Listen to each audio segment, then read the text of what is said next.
Hola, ¿qué tal? Muy buenas tardes. Vamos a continuar con la formación en línea que estamos desarrollando acerca del tema de los profetas.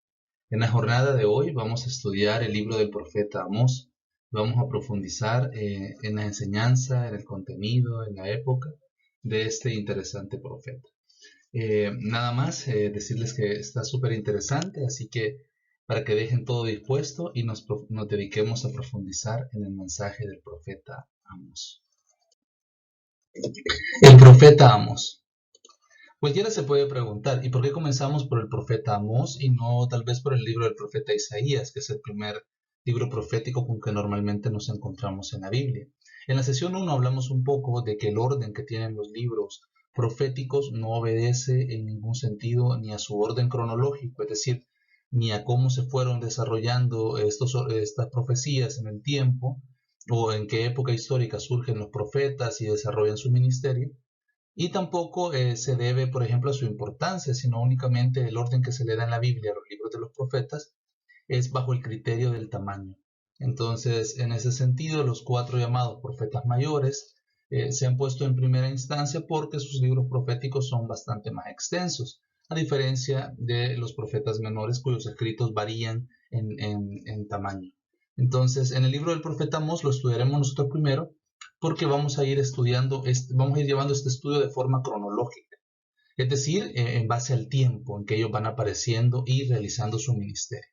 A este profeta se le va a llamar en muchos sentidos el profeta de la justicia social, porque en el desarrollo de sus oráculos insiste mucho en las actitudes tanto de sinceridad en el culto, como también en el contexto social del compromiso del pueblo elegido. Entonces, como hace un fuerte hincapié en estas cosas, se le ha dado ese nombre, lo cual también es bastante bueno saberlo, porque durante muchas épocas se ha acusado a la iglesia o a los cristianos tal vez de desapegarnos un poco del compromiso social, cuando es todo lo contrario. La iglesia, en primera instancia, a través de nosotros los cristianos, pues siempre ha estado preocupada de estas cosas. Tal vez no en todas las épocas con igual intensidad y esmero, pero definitivamente siempre ha estado con una de esas de sus prioridades ha sido la cuestión social. ¿Qué podemos decir del profeta Amós? Es un tipo de profeta un poco curioso porque normalmente asociamos a la figura del profeta tal vez un ministerio sacerdotal, como el caso de Isaías, Jeremías y Ezequiel, ya que son personajes de alguna u otra forma ligados al culto y a la casta de los sacerdotes.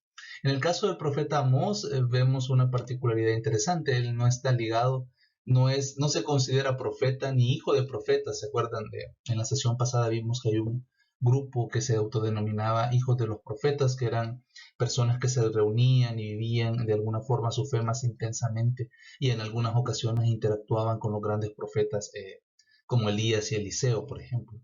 Amós dice, yo no tengo nada que ver con esos grupos, yo soy una persona diferente, soy un pastor, se describe a sí mismo como un pastor de la región de Tecoa, que es una aldea cercana a Jerusalén.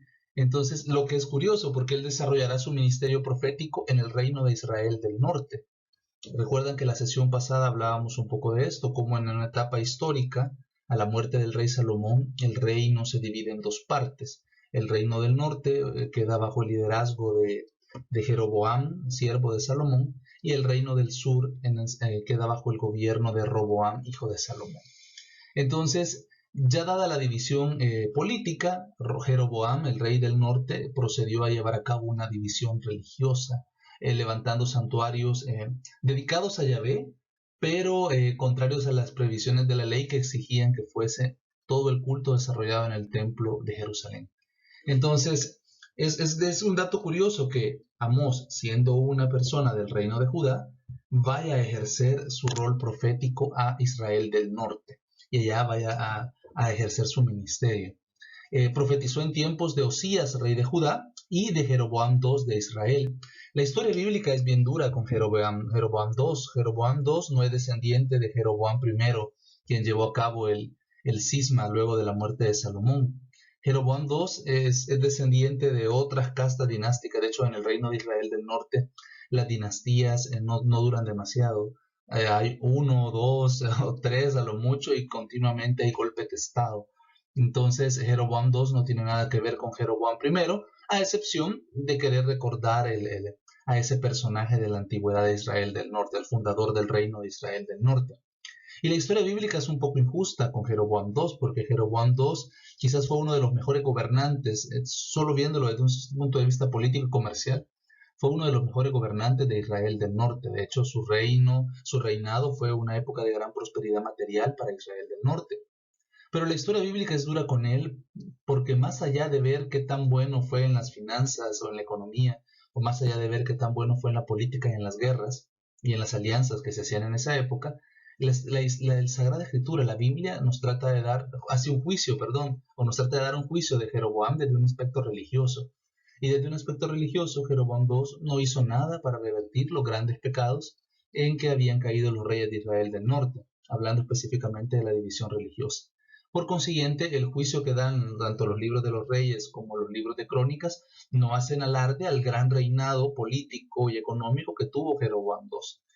Entonces, en esa época de abundancia y de prosperidad para el reino del norte, es donde el profeta Amós siente el llamado de Dios y recibe el llamado de Dios para ir a realizar a Israel del norte una advertencia o advertencias. Es como el punto en el cual Dios trata de llamar nuestra atención para poder nosotros, todavía a tiempo, reemprender el camino de regreso a Él.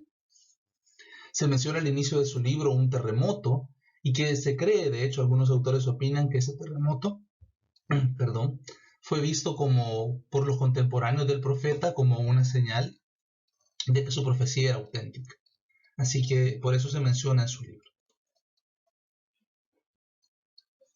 El marco histórico. Estamos hablando de que la profecía de Amós se va a desarrollar en la segunda mitad del siglo VIII a.C. La primera mitad del siglo VIII en el cercano oriente está marcada por la decadencia asiria, situación que es aprovechada por los reinos arameos y las tribus de Israel y de Judá para su desarrollo y crecimiento.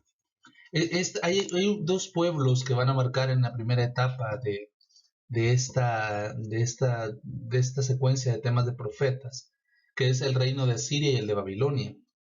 El reino de Asiria se ubicaba en lo que es la zona propiamente del Medio Oriente, entre el Tigris y el Éufrates, pero ubicada más al norte, como se puede ver al mapa. Su capital era Asur. Y este pueblo de los asirios va a ser una de las primeras potencias de la zona, que va a llegar a someter a la mayoría de pueblos vecinos, incluida la misma Babilonia, de la cual se sentían emparentados y que tenían un gran respeto por su cultura. Sin embargo, los asirios en un primer momento tienen un ejército mucho más efectivo y organizado y por consiguiente logran imponer su dominio político por encima de Babilonia, Siria y los diversos pueblos del Medio Oriente, de los cuales Israel y Judá no se van a ver exentos. Entonces, en una primera etapa veremos un surgir de Asiria, que comienza como potencia, crece, se establece, llega a oprimir a Siria. No hay que confundir, está Siria, que es el pueblo vecino de Israel, que lo veremos varias veces referenciado en la Biblia también, y Asiria, con A al principio, que es la superpotencia en esta etapa histórica. Entonces, entre Siria y Asiria, obviamente son vecinos, y hay disputas y luchas. También la influencia de los asirios llega a presionar a ciudades que sin tener un gran territorio eran ciudades verdaderas potencias de la época, como la ciudad de Tiro. La ciudad de Tiro realmente es una isla cercana a la costa, en la cual florece una ciudad mercante emparentada con el pueblo de los fenicios, que se dedica al comercio y es por consiguiente en esa zona una potencia económica y comercial, más que militar, aunque siempre ha logrado mantenerse independiente en una primera instancia de los mismos sirios y también de Israel, que nunca pudo someterla, aunque la ciudad de Tiro estaría en teoría en los límites que Dios le dio a Moisés en el Éxodo. Pero nunca lograron dominar esa ciudad. Y junto a Tiro hay otra ciudad que depende de esta, también portuaria, que es la ciudad de Sidón, que está bajo el control de Tiro. Entonces, en algún momento histórico, Siria y Tiro buscarán hacer una alianza contra Asiria y arrastrarán a esa guerra a Israel del norte, llevándola a una gran catástrofe. Durante el reinado del rey Jeroboam II, del 786 a 746, un largo reinado, podríamos decir, 40 años de gobierno, Se recuerda en cierto modo la expansión del reino de Salomón, por lo que les mencionaba en un principio. Jeroboam es un gran gobernante, la ciudad, el país goza de paz y al mismo tiempo está gozando de gran prosperidad económica. Por consiguiente, recuerdan estos los tiempos de Salomón, también porque en tiempos de Jeroboam II se va a realizar una vez más avances en el comercio marítimo, que desde la época de Salomón ya no se hacía con igual intensidad y por consiguiente se ve a Jeroboam II como un continuador de la obra de Salomón. Los reyes Amasías y Usías impulsarán florecientes relaciones comerciales con los reinos lejanos como Saba o la misma Ofir, ¿verdad? Pueblos eh, lejanos de esa zona, pero que igual estaban relacionados comercialmente. Es una época de gran prosperidad económica y una gran euforia nacional. Todo el mundo tiene un gran optimismo por el futuro del reino, tanto económico como políticamente, pero también junto a esto se va dando tristemente una gran relajación moral, social y religiosa. Lo que hablábamos en la sesión pasada, que se va a volver como uno de los motivos por los cuales surge la figura del profetismo ante este tipo de asentamiento en la vida más acomodada ahora, la sociedad o el pueblo israelita poco a poco va olvidando a Dios. En este periodo histórico veremos la profecía tanto del profeta Amós, que es el que nos ocupa en esta sesión, como del profeta Oseas, que van a ejercer su ministerio en estos años. A finales del gobierno de Salmanasar se inicia una revuelta en la corte asiria, a la que siguen varios años de guerra civil. La crisis que estaba teniendo Asiria en ese tiempo, propiciada después, ya al final del gobierno de este rey asirio llamado Salmanasar, va a empezar una revuelta en la corte y esto va a seguir una guerra civil durante los cuales la influencia siria a los países vecinos va a ser mermada porque se encuentran muy ocupados en sus problemas políticos internos. Durante esos años, tanto Israel del norte como Siria, como Tiro, Sidón, Líbano y toda la zona de Edom y Judá van a gozar de años bastante tranquilos, en los cuales los asirios se encuentran más preocupados de sus problemas al interior que de sojuzgar a los pueblos vecinos. Asiria va a caer en la oscuridad y su poder se reduce, pues obviamente cuando hay problemas internos en estos países, entonces se necesitan mucha atención de los gobernantes y por consiguiente descuidan la política exterior. A mediados del siglo VIII la prosperidad resurge con la subida al trono de Teglat-Phalazar II. Entonces, aquí sale Asiria de estos años de crisis y guerra civil y comienza Asiria a retomar el espacio y el protagonismo que había perdido y llega hoy sí a convertirse en un imperio que puede poner seria amenaza en todos los países vecinos, incluso las potencias vecinas como Babilonia o como Egipto sentirán mucha preocupación por el nuevo poder que va adquiriendo Asiria. Funda este rey un ejército permanente con el objetivo de anexar territorios enemigos o de los pueblos que sometidos en vasallaje en algún momento infringen sus alianzas. Liberó a Siria de las tribus arameas que de vez en cuando llegaban a hacer incursiones, expulsa a otros pueblos, sojuzga las ciudades de Palestina y pone un gobernante en Babilonia. Imagínense, llegan a ese nivel de poder de ser ellos quienes decidan quién gobierna la antigua ciudad de Babilonia. Sargón II, que va a ser el sucesor inmediato de Teglat-Phalazar III y Salmanasar V, extienden la dominación asiria desde el sur de Anatolia al Golfo Pérsico. El sur de Anatolia, la provincia, la península de Anatolia es lo que hoy nosotros conocemos como Turquía. Entonces, Asiria está en sus límites más al oeste y noroeste, podríamos decir, llegando hasta la provincia, hasta esta península. No es que la domine completamente, sino solamente una parte de la península que hoy es Turquía, hasta el Golfo Pérsico, o sea, llegando hasta Babilonia y entrando en las zonas donde se ubicarían en un futuro los medos y los persas. Deportó a la población de Israel, que Salmanasar V había conquistado antes de su muerte. Aquí es lo que les mencionaba, en el momento que Asiria comienza a crecer como un imperio, se da una pequeña coalición no sabemos si alentada por Egipto o Babilonia, pero seguramente uno de estos reinos estaba atrás de esta pequeña coalición que va a conglomerar tanto al reino de Israel del norte como a los asirios, así como también a Líbano y las ciudades de Tiro y el Edom seguramente que está ahí, Moab y otros pueblos de la zona. Entonces la confederación tratará de hacerle frente a este expansionismo asirio. También en algún momento tanto el reino de Israel del norte como los sirios, así como los sirios, tratarán de presionar a Judá para que se una a esta coalición, con resultados nefastos para todos, porque obviamente ninguno de estos países, ni aún juntos, tenían la capacidad para poder hacerle frente al ejército asirio mejor ordenado, con profesionales de la guerra, pues tenía un ejército permanente, y con el sistema de carros y arqueros. Entonces realmente se volvía algo muy difícil. Dirigió campañas contra Urartu y los medos, anexó numerosos estados de Siria y al sur de Anatolia y derrotó a los arameos en el valle del Tigris central y a los caldeos en el valle del Éufrates inferior.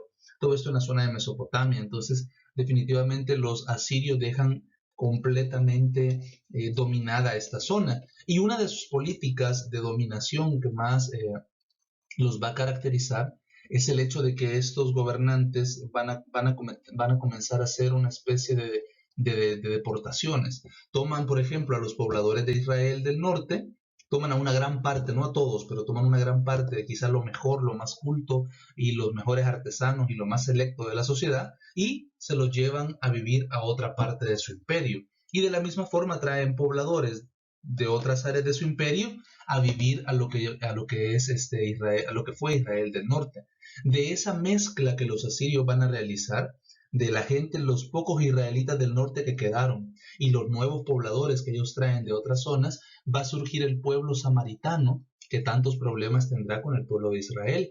Porque aquí se va a dar una especie de sincretismo en el reino de Israel del norte, porque los pobladores que se quedan en Israel del norte ya tenían una fe en Yahvé un poquito adulterada por las influencias exteriores, pero con la venida de estos extranjeros a vivir junto a ellos y la mezcla que se va a dar entre estos pueblos, entonces vamos a tener una fe, sí, una fe siempre en Yahvé, el Dios de la alianza, el Dios de los antepasados, pero está matizada con un montón de elementos de los pueblos extranjeros, que hará que los judíos en el futuro, cuando se relacionen con este pueblo, lo vean con bastante recelo y desprecio. Y este va a ser el verdadero eh, primer origen de la disputa entre la zona, a las personas llamadas samaritanas y a la gente del reino de Judá, posteriormente el pueblo judío. Para asegurar el control de este imperio grandísimo, Sargón lo va a dividir en 70 provincias, más o menos, cada una dirigida por un gobernador que era responsable ante el rey.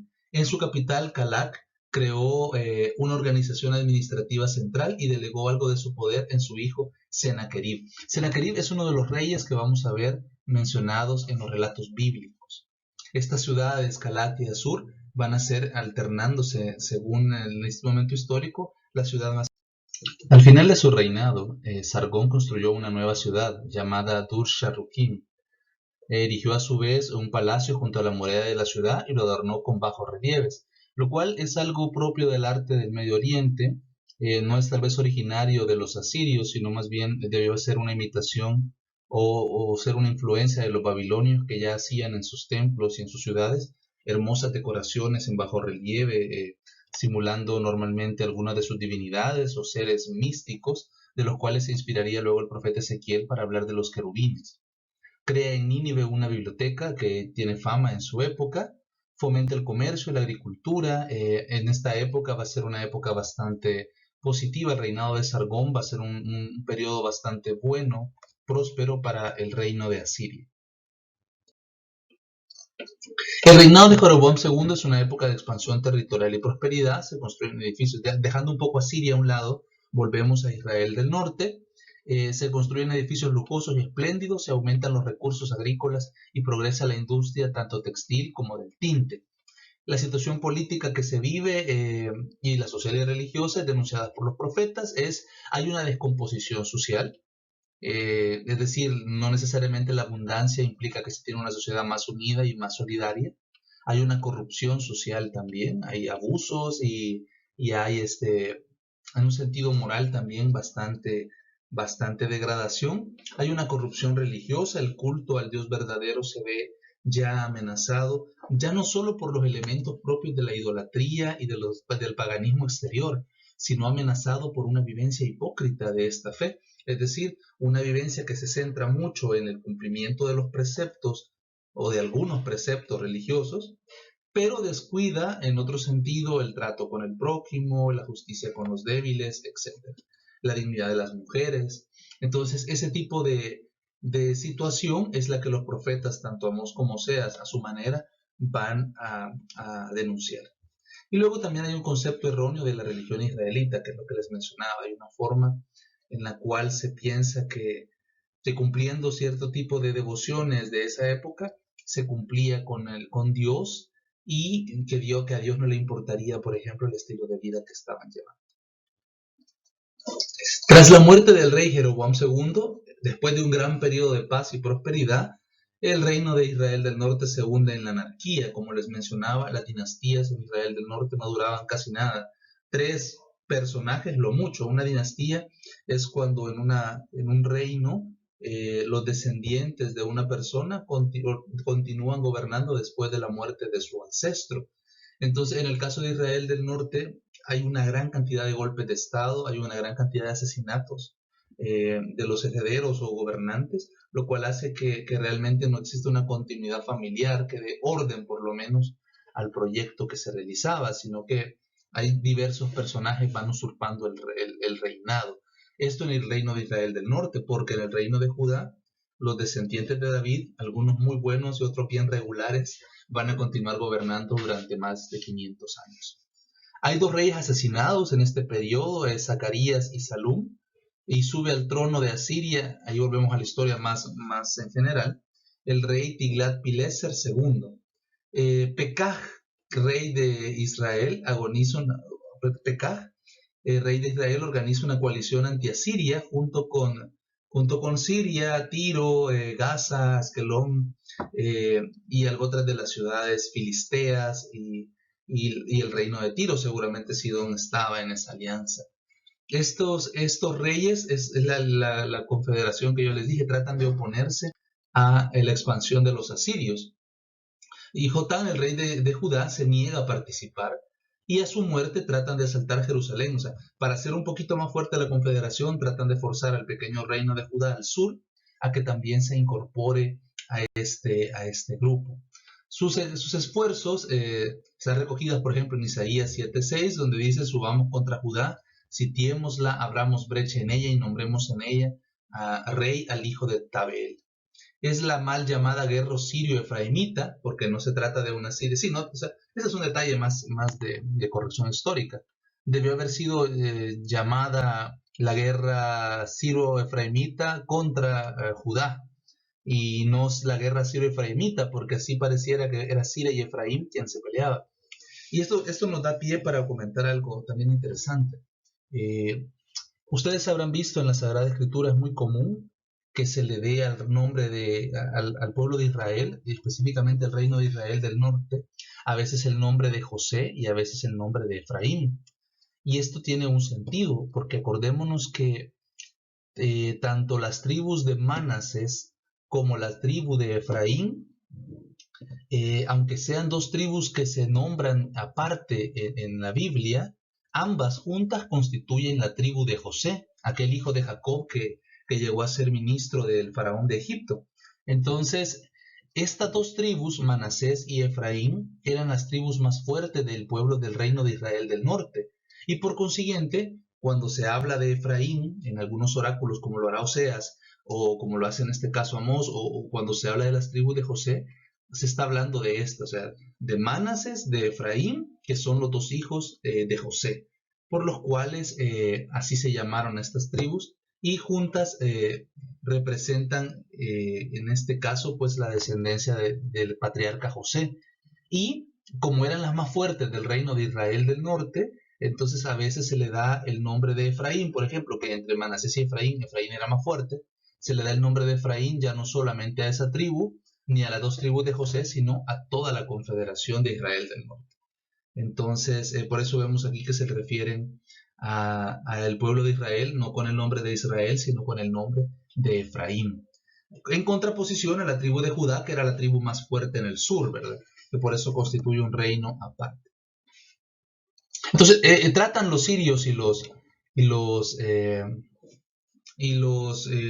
Israel del norte de forzar a Judá, pero al final no logran hacerlo. Acaz, presa del pánico, decide someterse a esta última en contra del parecer de Isaías. No convencen al rey, pero cuando llega el nuevo rey, pues sí, lo logran forzar a participar de la alianza, y firma con Tiglat-Pileser el sometimiento. Judá se va a liberar de caer, o sea, Judá se va a liberar de caer bajo el dominio de los asirios, pero Tiglat-Pileser se decide a atacar Gaza, Damasco y Samaria, donde hay un golpe de estado. Al mismo tiempo que esta invasión se realiza, en Samaria hay un problema interno y hay un golpe de estado, otro de los múltiples golpes de estado que sucederán en Israel del norte. El nuevo rey, Oseas, firma la paz a cambio de vasallaje. El norte se va a convertir desde ese momento en una provincia de los asirios, con nuevos habitantes que ya no son israelitas y con nuevas costumbres, usos religiosos, sentando las bases de la futura separación entre judíos y samaritanos. Otra parte de la población de Israel del norte huye para Judá y llevando con ellos, y esto es un acontecimiento que la providencia realmente podemos ver la mano de Dios actuando aún en estos acontecimientos tan feos. Israel del norte tenía, por su gran tradición religiosa, en sus grandes santuarios, aunque ya no eran adecuados a hacer sacrificios ahí, pero seguían siendo santuarios muy venerables como el de Betel y como el de Dan, por ejemplo. Muchas de las grandes tradiciones bíblicas o tradiciones del pueblo de Israel que estaban en Israel del norte van a venirse junto con los exiliados hacia el pueblo de Judá. Entonces eso va a enriquecer mucho de por sí la fe judía, luego la futura fe judía, la fe del pueblo de Judá en ese tiempo, y por parte de estos exiliados que se instalan en Jerusalén, van a dar una especie de un renacer religioso a Judá. Porque también ellos vienen de experimentar y asimilar toda la experiencia de esta caída de Samaria, el costo del pecado, el cómo la desobediencia los lleva a este tipo de situaciones y por consiguiente ese sabor, ese sentido diferente que les da haber vivido todo eso, le ayudará al reino de Judá a tener un renacer religioso. Aparte, esta es la época del rey Ezequías, uno de los mejores reyes de Judá en el sur. Es uno de sus mejores reyes, aunque no por eso es perfecto, pero definitivamente es quizá de los 3 mejores descendientes de David. Tras la muerte de Sargón II en el año 715, Judá y Jerusalén van a recobrar un poquito de esperanza, piensan que la caída de Asiria tal vez implique un nuevo periodo en el cual sus diferencias van a ser únicamente contra los sirios y las incursiones de bandas árabes que a veces entran. Debido a problemas internos de Asiria, Ezequías se aprovecha para reconquistar al menos un poco de su independencia. Él también considera Judá es de todos estos reinos el que se encuentra más al sur y por consiguiente está más alejado de la influencia, se siente más alejado de la influencia que Siria pueda tener sobre ellos. Aparte, tiene o piensa que de alguna manera la cercanía con Egipto puede hacer que los asirios se lo piensen 2 veces antes de llegar tan al sur de la frontera, lo cual demostrará luego la historia que eran suposiciones un poquito infundadas de parte de Ezequías, porque los asirios tienen planeado llegar a dominar hasta donde puedan. Si fuera Egipto posible de conquistar, lo hubieran conquistado también. Entonces, luego Ezequías va a hacer una alianza con Egipto, que es, o sea, ahí el profeta Isaías le dice que él no debería confiar en Egipto, que eso le va a llevar a malos resultados, que su confianza debería estar puesta en Dios. Sin embargo, Ezequías no obedece y planea rebelarse contra el vasallaje que le tiene a los asirios y apoyarse en Egipto. Esta situación se va a ver luego, esta alianza que hace Ezequías con Egipto, va a ser una jugada política muy mala porque poco después Sennacherib, hijo de Sargón II, restablece el orden en Babilonia, es decir, logra volver a dominar a esta zona de su imperio y inmediatamente comienza una campaña de guerra contra los rebeldes de la zona oeste de su imperio, entiéndase, pues obviamente Israel del norte, Siria, Judá, Tiro, Sidón, la zona de Filistea, etc. Ezequías se prepara para un inmediato invasión que va a sufrir por parte de Asiria. De hecho, esto nos lo narra de forma muy interesante el libro de Reyes y el libro del profeta Isaías, que es contemporáneo de Ezequías, donde se nos va narrando cómo la ciudad de Jerusalén llega a estar sitiada y llega a estar a punto de caer. Y pues se da luego una liberación milagrosa que sirve de hecho como señal, aquel anuncio profético de Isaías sobre la Virgen que dará a luz, como una señal para el rey Ezequías de que Dios va a intervenir en favor de Jerusalén por el amor especial que le tiene a esa ciudad y por las promesas que le ligan a la casa de David. Y también porque Ezequías, a diferencia de los reyes de Israel del norte, de Oseas, el último rey de Israel del norte, pues Ezequías fue un rey que sí se esforzó por seguir el ejemplo del rey David. No digamos que lo hizo de forma correcta, tiene algunos errores bien puntuales y señalables también, dignos de reprensión, pero sin embargo fue uno de los mejores reyes de Israel del norte, perdón, del reino de Judá. Por consiguiente, Dios tiene en este caso con Judá una consideración diferente. Eh, Ezequías va a mandar a excavar en la roca una galería para hacer llegar el agua desde la fuente de Gijón hasta el interior de la ciudad. Y esto es así porque la guerra en esa época se libraba de la siguiente forma.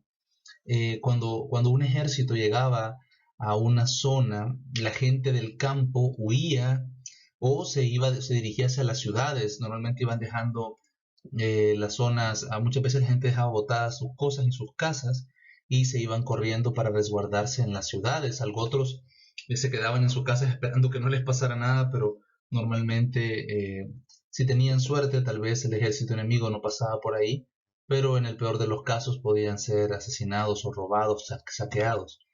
Los que se resguardaban en la ciudad tampoco estaban del todo protegidos. Las ciudades grandes de esa época, que tenían grandes paredes amuralladas, grandes murallas, se encerraban y repelían a los ejércitos invasores a través de arqueros que se ponían en la parte alta o personas que lanzaban objetos para poder dañar a los que intentaban tomar la ciudad, entiéndase piedras, entiéndase aceite hirviendo, agua, cosas que pudieran hacer que los que están abajo desistieran de su ataque. Entonces, la dinámica de la guerra en esa época era algo así. Los ejércitos asirios, sin embargo, tenían varios métodos para atacar ciudades que se encerraban. Aparte de que en ese tiempo ya la ingeniería militar había empezado a desarrollar una especie de torres en las cuales podían ir arqueros disparando y acercándose a los defensores de la ciudad, o en algún momento también podía servir como de plataforma para que algunas tropas entraran en la ciudad y comenzaran a hacer la guerra, aunque sean los muros. Aparte de esos mecanismos de guerra, uno de los más efectivos que los asirios podían utilizar era crear un cerco alrededor de la ciudad. Y cuando digo cerco no me refiero a una construcción de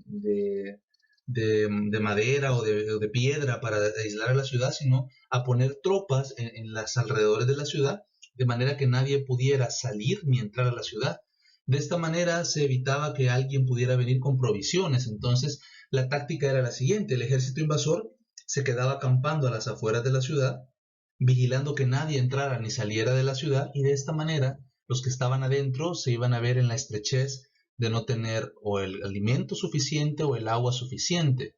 Aparte de eso, el encierro también produce en algunas personas un poco de ansiedad o histeria, y el ejército invasor jugaba con eso, disparaban, atacaban de vez en cuando, trataban de tomarse los muros en la medida de lo posible, jugando también a someter mentalmente a los que están encerrados. Otra de las cosas que podían pasar ahí en las ciudades sitiadas eran las epidemias, porque las condiciones de salubridad poco a poco, al faltar el agua, se van deteriorando, y entonces una enfermedad podía poco a poco convertirse en una epidemia en estas ciudades sitiadas. Por eso lo que hace aquí el rey Ezequías es muy inteligente. Él sabe que el agua es vital para que la ciudad pueda resistir el asedio de los asirios y por consiguiente manda a hacer un nuevo ducto para que el agua llegue desde las fuentes hasta la ciudad. Eso era algo muy importante en esa época y por cómo se realizaba la guerra en ese tiempo. Los asirios acampan alrededor de la ciudad de Jerusalén y sin embargo pasa el tiempo y no logran tomarla. También es el desgaste para los conquistadores porque tener un ejército a las afueras de una ciudad no es nada fácil. Más allá de tener a buenos soldados, el verdadero reto para los líderes de estos ejércitos es toda la logística del aprovisionamiento, porque así como los que están adentro de la ciudad les faltan, de repente tienen reservas limitadas de víveres, agua y elementos básicos, los que están afuera también tiene que velar su general que les tengan un aprovisionamiento correcto de agua y de alimentos. Y también corren el riesgo en estos campamentos militares que se construyen alrededor de las ciudades de que alguna peste se pudiera diseminar y enfermar a todo el ejército. No sabemos específicamente qué fue lo que pasó, porque el libro del profeta Isaías, bueno, y cuando lo estudiamos más profundamente el profeta Isaías tal vez veamos eso, pero el ejército de Sennacherib o el ejército asirio que se encontraba en las afueras de Jerusalén para tomarla, ven una intervención de Dios que hace que el ejército levante su campamento y se tenga que regresar hacia Asiria. Algunos creen que se desató una peste llevada por las ratas que salían de la ciudad o que trataban de estar alimentándose de los desperdicios del ejército asirio, que se empezó a diseminar una peste alrededor del campamento. Otros creen que fue por las noticias que le llegaron al rey de Asiria de que sus hijos estaban haciendo un golpe de estado contra él en su país. Esto lo obligó a retomar sus tropas o un ejército invasor que atacaba a otra área del imperio. Esto hace que él desista de la conquista de Jerusalén, levante sus tropas y se vaya. Esto, sin embargo, no deja a Ezequías del todo libre, porque quieras o no, el rey de Asiria ya le demostró que él no puede actuar con libertad, sino que de alguna manera sigue sometido a su poder. Entonces, eso con respecto a este pequeño relato que se nos pone aquí, contexto histórico del reinado de Ezequías. La Sagrada Escritura también nos ofrece a veces la oportunidad en relatos que son paralelos, es decir, que se desarrollan en diversos libros de la Biblia, se cuentan a veces con mucha similitud en lo general, pero con algunos elementos un poco diferentes, así como lo vemos en los evangelios, y esto nos sirve para ver cómo el interés teológico religioso está por encima de la fiabilidad histórica de los hechos. Y un ejemplo interesante para analizar es lo que se ve en el segundo libro de Reyes del 18 al 20 respecto al sitio de Jerusalén y lo que nos dice luego el profeta Isaías en su libro del 36 al 39, lo cual es un ejercicio interesante de lectura que podemos hacer para ver las similitudes, las diferencias y también cómo se da más hincapié al elemento religioso que tal vez a la coherencia histórica de los hechos.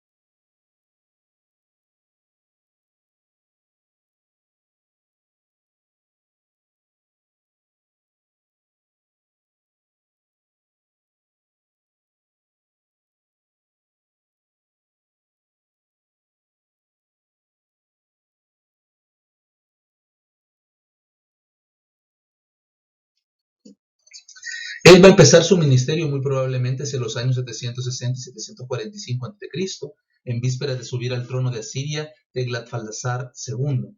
Su ministerio debió ser de poca duración, quizá un mes o menos. Imagínense qué curioso, y es lo que hablábamos de cómo en la sesión anterior, de qué diverso puede ser la vocación de un profeta, porque si bien es cierto, pareciera que a veces el llamado al profetismo es para toda la vida, y en algunos casos así fue, hasta la muerte misma, Jeremías lo puede decir. Y sin embargo, en casos como Amós, vemos que el llamado que Dios le hizo fue solamente a una misión específica, ir a anunciar y decirle sus pecados al pueblo de Israel del norte y luego regresó a su vida normal, lo cual es bien interesante. Además, su predicación en Betel, que fue su centro quizá de mayor trabajo en Israel del Norte, actuó seguramente en Samaria y en Gilgal, que también eran zonas importantes.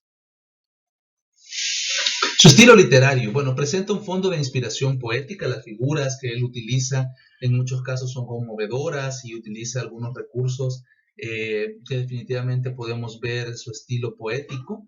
Abundan imágenes tomadas de la vida rural porque es el entorno que él conoce, es un ganadero, por consiguiente sabe de ese tipo de mundo, al igual que Jesús con sus parábolas nos ponía ejemplos que la gente de su medio conocía y que él mismo había conocido por vivir esa realidad.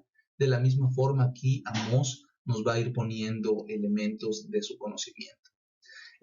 Suele amontonar imágenes para expresar la misma idea, pero sin caer en la monotonía debido a su belleza y originalidad. Es una predicación apasionada, podríamos decir también, porque uno cuando va leyendo sus diversos oráculos es difícil no ponerse en el papel de Dios y de alguna manera encarnar también sus sentimientos o los sentimientos que a través de Amós trataba de alguna forma de manifestar.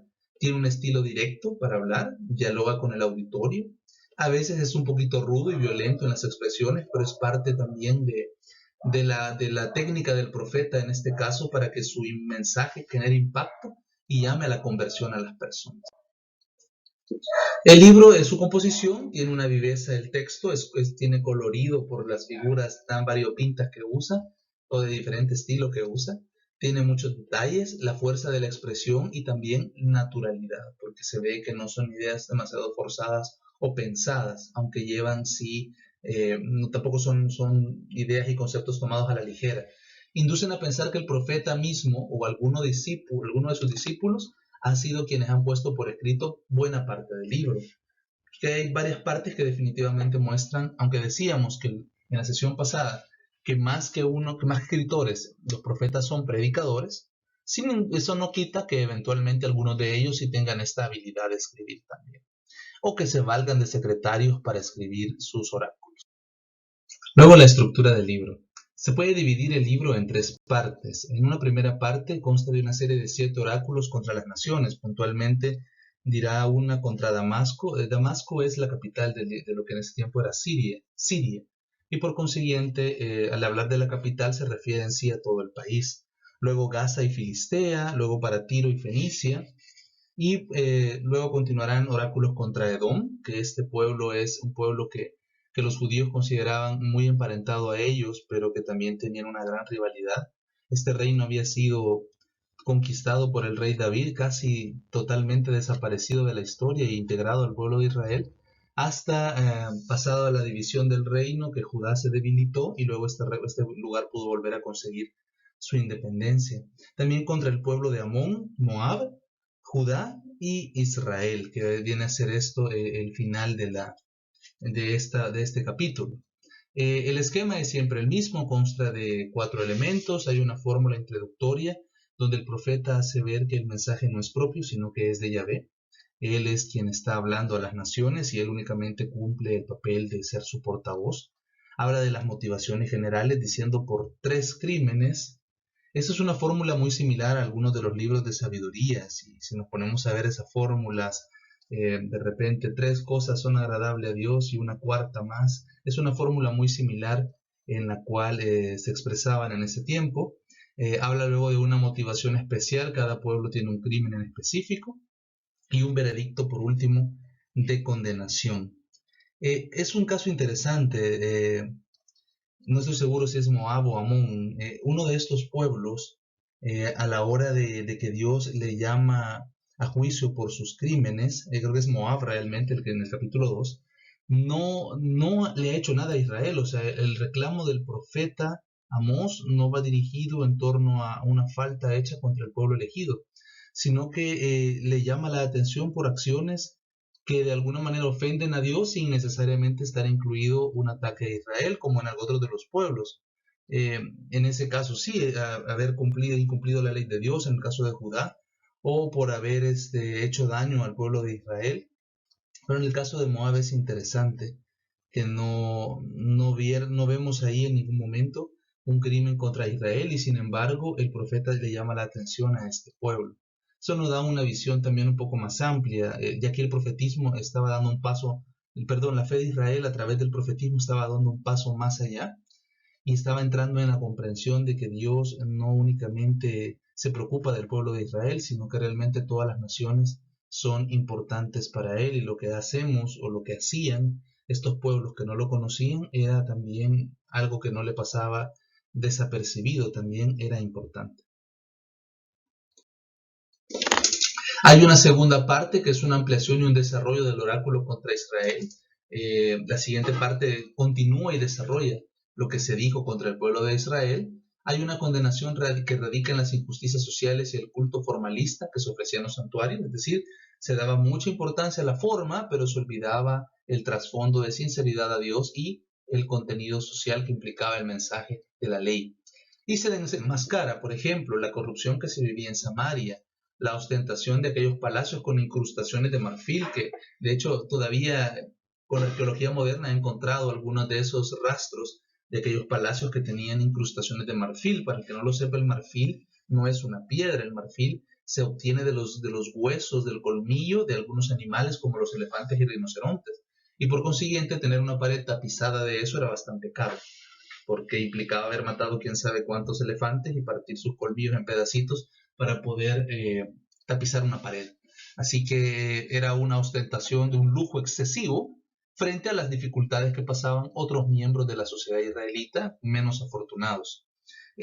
Hablaba de los atropellos que se hacía contra la gente pobre, hablaba del sibaratismo. En medio de la denuncia aparece la oferta divina de la misericordia y la conversión. La tercera parte recoge una serie de 5 visiones personales de Amós, entre las que se intercalan algunos oráculos de condenación y al final 2 oráculos de salvación. Luego están las visiones. La otra parte son las visiones, la visión de la langosta, el fuego devorador, la plomada, la canasta y la sacudida del santuario. En las primeras 2 visiones, Amós hace una especie de intercesión por el pueblo.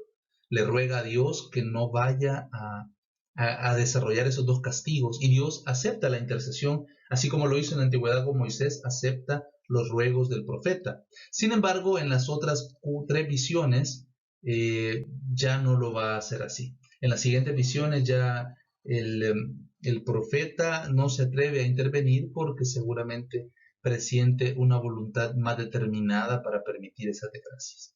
El relato del conflicto con el sacerdote Amasías interrumpe las visiones entre la tercera y la cuarta. Sí, este es un pasaje curioso porque este sacerdote Amasías es sacerdote en uno de los santuarios reales de Israel del Norte. Nunca desconoce que Amós seguramente está dando un mensaje de parte de Dios, no le llama falso profeta, no habla de él como un mentiroso, sino que le acusa sí de ser uno de esos personajes que veíamos en la sesión pasada, que vivían, que se llamaban hijos de los profetas y que por consiguiente habían tomado como estilo de vida esto. Amós se desmarca de esto. Amós dice: yo no soy profeta ni siervo de profetas, yo no me dedico a esto, yo simplemente he recibido un llamado de venir a decir estas cosas. Y entonces él continúa con su misión durante el tiempo que puede antes de regresar a Judá. En esta tercera parte describe el final trágico de Jerusalén, causado por la impiedad y la justicia de Israel. Muestra cómo el éxito de los poderosos es efímero, mientras la presencia divina y la victoria laten en la fuerza transformadora de la palabra de Dios. Más allá de que a veces nosotros no veamos el resultado de todo el esfuerzo que hacemos, y pareciera a veces que en este mundo el mal triunfa por encima del bien, no tenemos que tener dudas que Dios quien conduce la historia, y que al final sabrá llevar a cada cosa, sabrá llevar cada cosa a un buen término. Hay un epílogo que entre el fracaso de la injusticia y el nacimiento de nuevo Israel, edificado ahora sobre el amor de Dios y el amor al prójimo. Ya al final de la profecía de Amós se va a ver una especie de esperanza. Después de haber dicho todos esos oráculos difíciles en los cuales anuncia un castigo o una dificultad, al final termina todo con un mensaje de esperanza. Ahora quedan las recriminaciones y los temas que va a ir tocando.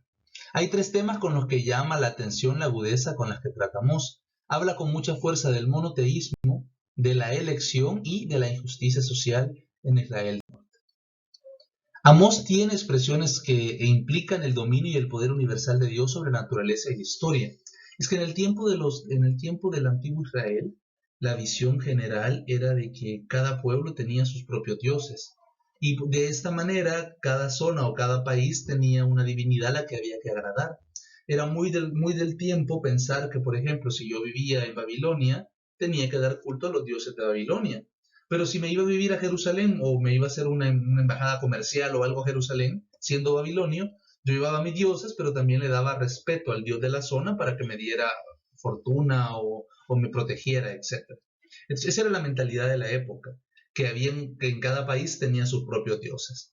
Y aquí Amós nos va dando en su profecía un matiz diferente. Él es monoteísta, él no cree que existan otros dioses. Para él, Yahvé es el único Dios y por consiguiente es el único que dirige los destinos del mundo. Por consiguiente, él excluye hablar de otras divinidades como algo real y lo ves en última instancia, si los menciona, es como una referencia nada más o como un vestigio de idolatría que ve en estas sociedades. Dios controla todas las fuerzas de la naturaleza, Él y no otros dioses, Él da la fertilidad a la tierra y la lluvia a los campos. Este va a ser uno de los temas que más difícil va a manejar Israel en toda su historia, y Israel del Norte mucho más todavía. Si Judá va a tener problemas con esto, Israel del Norte mucho más. Es el hecho de que constantemente el pueblo de Israel va a dudar si Yahvé es únicamente el Dios de es el Dios de la guerra y del país y de la herencia y de los antepasados, o si también es el Dios de la lluvia, las cosechas y la fertilidad, o si para eso uno debería buscar otro tipo de dioses, que es lo que sucederá, por ejemplo, con el caso de Baal, una divinidad siria que los israelitas van a adoptar en muchas etapas históricas. Tiene el poder sobre el sol, Dios tiene el poder sobre el sol, mientras otros pueblos como Egipto ve que el sol es Dios. Para los judíos, para los israelitas en general, es Dios quien controla esos astros y Dios tiene un dominio universal sobre la historia y esto está implícito en los oráculos contra las naciones porque comienza a decir cómo Dios juzgará a los países independientemente que crean ellos que Dios es Dios o no, que ellos tengan sus propios dioses. También él habla mucho acerca del tema de la elección. La tónica de la profecía de Amós es de amenaza y condenación. Israel va a ser destruido, efectivamente, los pecados y los abusos que han realizado van a tener una consecuencia, que no necesariamente es Dios jalando los acontecimientos históricos para condenar a Israel, sino más bien vivirá Israel las consecuencias tristes de su apostasía. Amós basa esta afirmación no solo en motivos políticos, sino sobre todo en motivos de tipo teológico.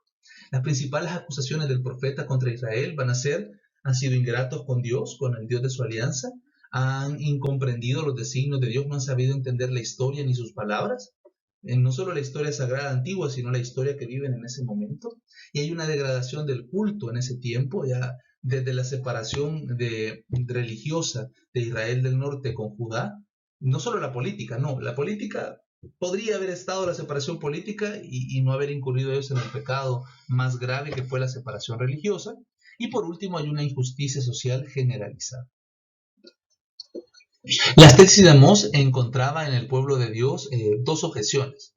¿No tienen en cuenta Yahvé el fastuoso culto que le ofrecemos?, preguntaban ellos. O sea, todo el esfuerzo que hacemos por dar un culto a Dios semejante o muy bonito, o quizás hasta más bonito en algunos momentos que el del templo de Jerusalén, ¿eso no le interesa a Dios? Para Amós el culto había degenerado de tal manera que llegaba a ser una ofensa a Dios.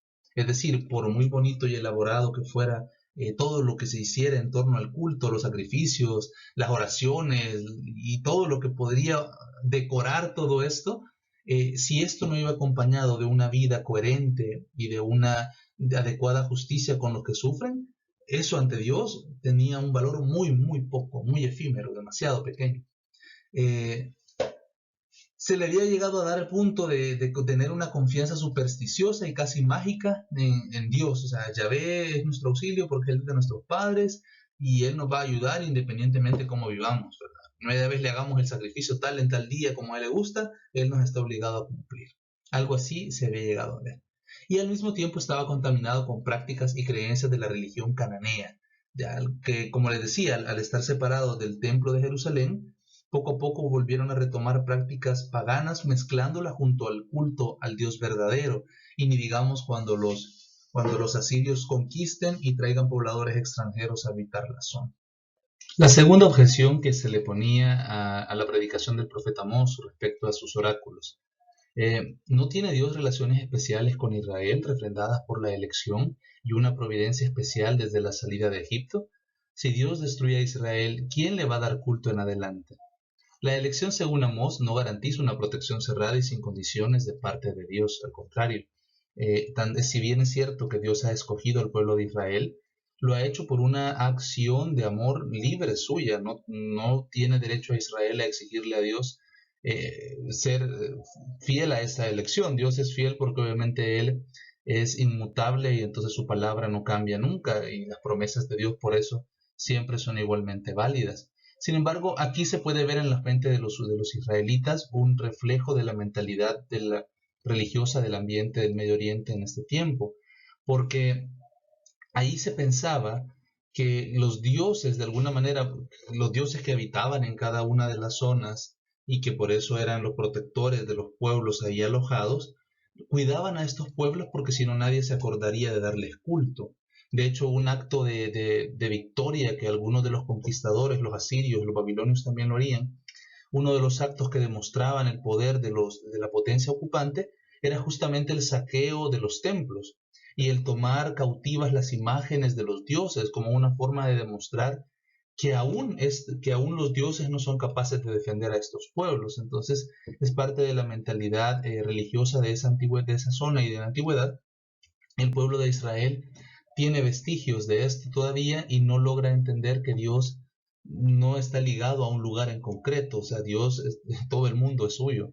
Así que de esa forma los israelitas pueden estar con Dios y adorar a Dios, aunque no estén en los lugares que ellos creen únicos de Dios, sino en cualquier lugar, que será el culto en espíritu y verdad que Jesús revelará luego a la mujer samaritana, y que no es casualidad que sea a la mujer samaritana luego en el Evangelio.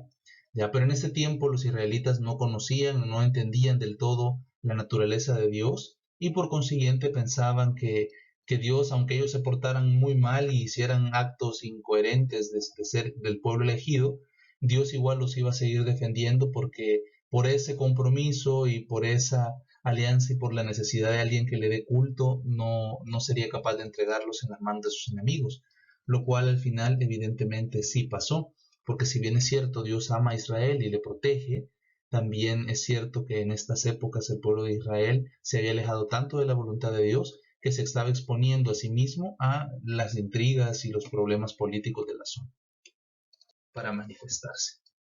El tema de la justicia social, bueno, siguen habiendo en la línea de Natán y Elías, que habían defendido los derechos de los débiles frente a la opresión de los fuertes. Ya lo habíamos visto, por ejemplo, en el caso del profeta Natán recriminando a David el adulterio con Betsabé y la posterior muerte de Urías en Eteo, perdón. Luego también lo vemos en el caso de Elías condenando al rey Ahab por haber asesinado, bueno, por su esposa con intrigas, haber asesinado a un vecino para robarle su terreno. Entonces, podemos ver que ya estos profetas ya habían dejado claro que esas injusticias a Dios no le parecen. Amós muestra una gran sensibilidad por las injusticias de carácter social. Él, que es una persona con recursos y con una vida seguramente acomodada, sin embargo había visto seguramente demasiadas cosas que le habían hecho despertar en la conciencia de que a Dios no le debían gustar este tipo de acciones, independientemente que después de haber hecho esta injusticia yo le fuera a ofrecer un sacrificio en regla. Su mensaje es muy claro: hay un sistema social basado en la explotación que no tiene capacidad de sobrevivir, y solamente la solidaridad tiene futuro. O sea, hay un sistema social que explota a las personas y no les da posibilidades de superarse, solo de ir pasando. Entonces, de esta manera, él ve como a través de la solidaridad puede haber un futuro para estas personas, pero también para el pueblo de Israel. También él llega al punto de que buscar a Dios no significa buscarlo en el santuario. Ya en ese tiempo Israel del Norte tenía varios santuarios. Tenía, aparte del santuario de Betel, tenía además uno en Dan y otros distribuidos en la diversa geografía de Israel. Eh, De por sí estos santuarios no son correctos, porque desde la erección del templo de Salomón, el único lugar donde se debían ofrecer sacrificios y holocaustos a Dios era el templo de Jerusalén. Además, el poner becerros de oro en algunos de estos santuarios por parte de Jeroboam I no hacía mejor todavía la situación de estos santuarios. Amós no se va a dedicar a hablar de esto para tal vez no entrar en una disputa judíos contra israelitas del norte, o personas de Judá contra israelitas del norte, sino que Amós se va a mantener, no va a denunciar si estos santuarios están mal o no, sino que va a ir a la raíz de las cosas y va a decir, no importa si están mal o no, lo importante es que buscar a Dios no significa ir al santuario X a darle el sacrificio X, sino que implica algo más que eso, implica un cambio de vida y un acto de justicia con los demás. El profeta va a llamar a la práctica de la justicia, lo cual es conforme a la voluntad de Dios, manifestado en los 10 mandamientos. El resultado de esta búsqueda, si es verdadera, es la vida. Y por otra parte, también en muchos casos la suspensión del castigo, la destrucción y, en última instancia, una gran felicidad. El bienestar de una existencia bendecida por Dios. El verdadero culto a Yahvé se contrapone al culto sincretista de Betel, Gilgal y Bersebe, ya que es santuarios antiguos que estaban en Israel del norte, donde ellos, realizaban su culto. Betel era el lugar de culto en el tiempo de los patriarcas. Jeroboam I lo hizo el santuario nacional del reino del norte. Ahí es donde ejerce gran parte de su ministerio Amós. Gilgal era el santuario central del país ocupado por los hebreos al principio y estaba situado probablemente cerca de la ciudad de Jericó. Y Bersebe se encontraba en la parte sur de Judá, a 50 kilómetros al sudoeste de Jerusalén. Estaba asociado este lugar a Abraham, Isaac y Jacob. Bueno, y dicho lo anterior, pues no me queda más que agradecerles por su atención, por su esfuerzo, felicitarlos por estar haciendo el tiempo de formarse. Vivimos épocas diferentes. Definitivamente que es fácil de repente caer en la monotonía de la casa, del día a día, y olvidarnos de cuál es la gran vocación en la que nosotros hemos sido llamados. Entre nuestros hermanos también nosotros podemos servir como lo fueron los profetas en la época del pueblo de Israel, como esa voz de serenidad o como esa voz que nos llama a la conversión, a entender los designios de los signos de los tiempos y los designios de Dios en cada uno de los acontecimientos. Vale la pena que profundicen en la lectura de estos libros. Yo les recomiendo entrañablemente que lean el libro del profeta Amós. La verdad, tiene una gran riqueza y nos puede servir mucho para meditar también en que si Dios ha permitido todas estas circunstancias nuevas que estamos viviendo, que definitivamente Él no quiere que nadie se enferme, pero que si Él lo ha permitido también es porque estos momentos de interiorización, estos momentos de estudio, estos momentos de convivencia familiar también nos pueden llevar a ver realmente si nuestras vidas estaban caminando acorde a su voluntad y de esa manera a tiempo dar un giro y volver al camino que Él nos quiere tener. Yo creo que eso también se presta en estas épocas y valdría la pena que cada uno de nosotros lo reflexione. En este libro del profeta Amós hay frases muy bonitas, como aquella que dice, búsquenme y viviréis, por ejemplo. Entonces vale la pena meditar, leerlas y sacar toda la riqueza que tiene este profeta. Yo por mi parte me despido, los estaré apoyando en las siguientes sesiones y espero que este material realmente les sirva y créanme que de mi parte les deseo lo mejor y la mejor bendición de Dios ahí a donde estén. Nos vemos entonces y que Dios los bendiga.